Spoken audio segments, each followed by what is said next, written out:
Hi, stock investors. JJ here again. Welcome back. Well, we're going to get into some more news today about Nvidia. Of course, the stock's down a little bit. I'm going to react to this clip. Nvidia's growth is going to continue for at least the next 18 to 24 months, says Constellation's Wang. So let's see what the basis of this is. Lots going on. Nvidia's down about 15%, I think, just in the last few days. So is it a pause? Are we going to get some more of this? It's certainly run up. Let's see what they've got to say. Nvidia shares are down once again in the pre-market today. Investors cooling on the AI giant in the later pre-market. They went down during the day. The latter part of last week. This morning, you can see the stock off by about 1.8%. Still, month to date, the stock's up 13%, and a much bigger run if you're looking year to date or the last 1 year.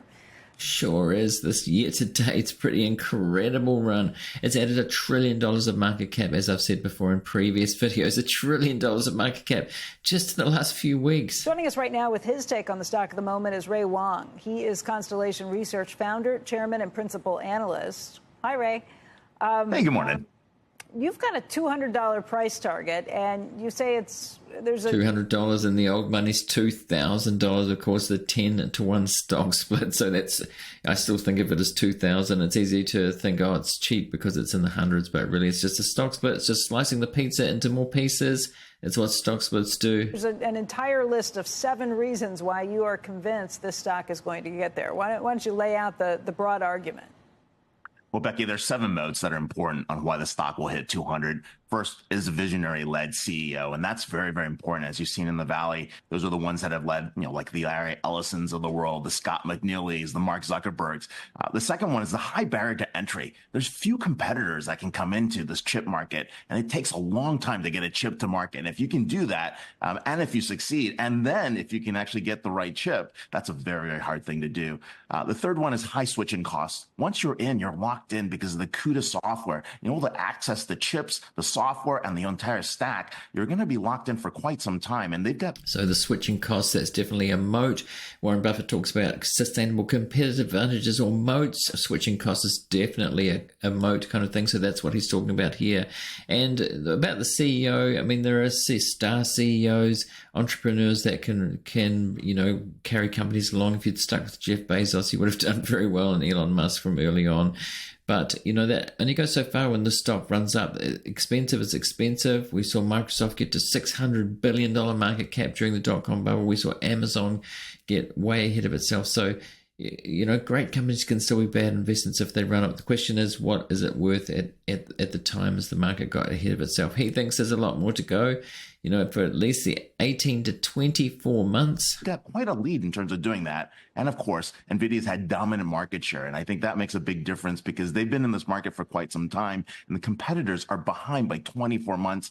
And then, of course, we're only seeing 1/10, maybe 1/100th of the product roadmap that Nvidia has out there. And that's really exciting for those who actually have some insight into what they have next, because it's more than just chips, and it's more than just what's happening in software. That ability to go from silicon to all the way to the end side, that's where we're going to see a lot of the innovation. And of course, the ecosystem has made the GPU a default standard. It's the standard that everyone's looking to for AI, from inference and testing. And of course, the numbers don't lie. I mean, we're seeing some amazing growth here that actually matches the PE ratio. And that's what everyone's looking at. They're trying to figure out how this is going to continue. But gross margin. Yeah, it is. It has had a great run. And, the numbers, the earnings have done very well. The question is, this industry has been cyclical in the past. Is it going to be different this time? Are we going to see, some of these big customers, and they are massive customers, pull back when they've got enough? Are we going to be like the dot-com bubble where there was too much fiber laid? It remains to be seen, all this stuff, but he's definitely pretty bullish. I think it's going to go on. The competitors, what happens in competition is that when a certain company gets a lot of market share, gets a lot of the profits, then other companies do come in and say, we want some of that profit. But the question is, how long does it take? As he said, it takes a long time for competitors to catch up, and there are switching costs involved here. So that's definitely his thesis. Is it valid? What do you think? Let me know in the comments what you think. Is Nvidia way out in front? It's going to take a long time to catch up, if anybody ever does. And is the price at the moment justified? Margins of 78%. 262% growth compared to a year ago. This is going to continue incredible, isn't it? It's incredible growth. At least the next 18 to 24 months. So how do you describe the pullback over the last week? Oh, the pullback is coming at a macro level. People are worried about the consumer side. People are worried about where the economy is going to head, and they're doing some profit taking before the summer. So I think it's a good time to buy the dip. Well, that's kind of a conjecture there about why the price has gone down. And, the summer, the summer sort of sell off and macro. I don't know if there's been much macro news in the last few days, last week to do that. But interesting thesis anyway. If you like this video, if you're getting value out of it, do remember to hit that like button to help the algorithm to find this channel. It's a new channel, and I'm doing a couple of videos a day here. It's not going too badly so far, but please subscribe if you want to get more of this content, and hit the notification so you get notified whenever I post a new video, which is usually pretty soon after market close.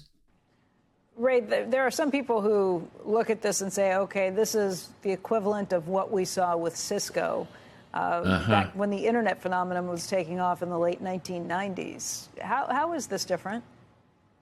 I think this is different because when we were looking at Cisco, when we were looking at where Intel was and where Microsoft was, that era was really built on those three companies. I think Nvidia has learned from those lessons and realized that they have to go much broader than just being a separate company building just chips. What Nvidia has done has built partnerships that are going to last the next era. And so in the age of AI, we actually believe AI begins and ends with Nvidia because they've actually built out a roadmap that is much more encompassing than where networking was or where software was. They actually see that end-to-end vision. And that's one of the interesting things with what we see with Jensen's overall vision.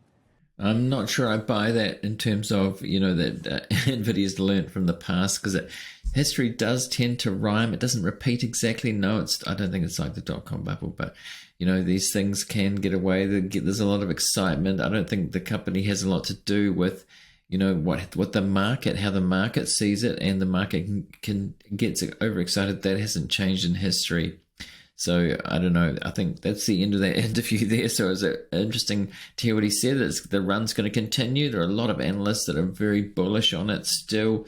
About 90% of analysts, I think, are pretty bullish. Got a buy rating on the stock even at these levels. So that's interesting. So I hope you enjoyed this one. I'm going to put a link on the screen to what YouTube thinks that you should watch next. And do think about subscribing if you're new here to this new channel to get more of this kind of content in the future. Thanks for joining me today, and I'll see you in the next one.